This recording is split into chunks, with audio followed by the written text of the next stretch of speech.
Uchaguzi wa TFF ni bodaboda kumgeuza rubani. Una maana kwamba wagombea haramu wanahalalishwa. Wagombea haramu wanahalalishwa. Vipi? Vigezo visivyo halali ndio vinaleta viongozi sahihi. Changanua vigezo sasa. Na kwa mfano mdogo sana. Sawa. Wakati mpira wetu tunauhitaji tuimarishe na mifumo. Sawa. Sisi mpira wetu tunauhesabu na mafanikio kwa uwekezaji. Ni vitu viwili tofauti. Sasa kwa nini nimesema bodaboda kumgeuza rubani? Kwa rubani. Sisi miongoni mwa sifa za mgombea kwenye nafasi nyeti hizo za kamati yote ndaji, sijui wenye viti wa vyama soka mkoa, rais wa TFF, tunazungumza degree.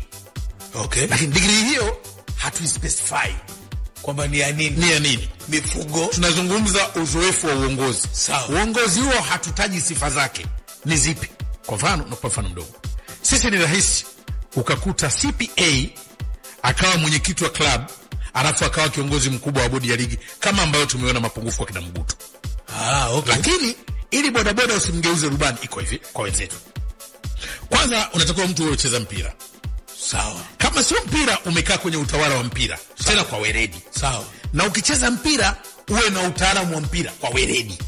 Okay. Viende sambamba. Ndio maana uchaguzi ulikuwa wa FIFA kama sikosei.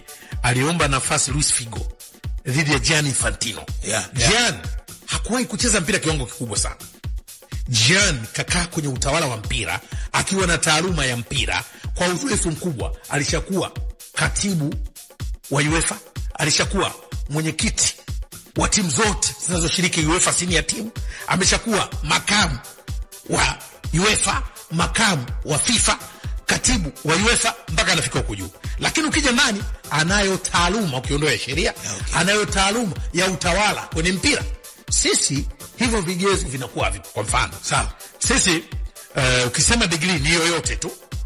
Uongozi wa mpira inabidi uchague kwenye klabu yoyote tu, hata bila kuwa na utaalamu ama taaluma ya utawala kwenye mpira. Yaani kuwa na degree na taaluma nyingine haina shida. Na ukiwa kiongozi, leo mimi nikichaguliwa hapa nikiwa mwenyekiti wa Namungo, labda na taaluma yangu iwe shahada yangu ya uandishi wa habari, naweza nikaenda kuwa mwenyekiti wa bodi ya ligi.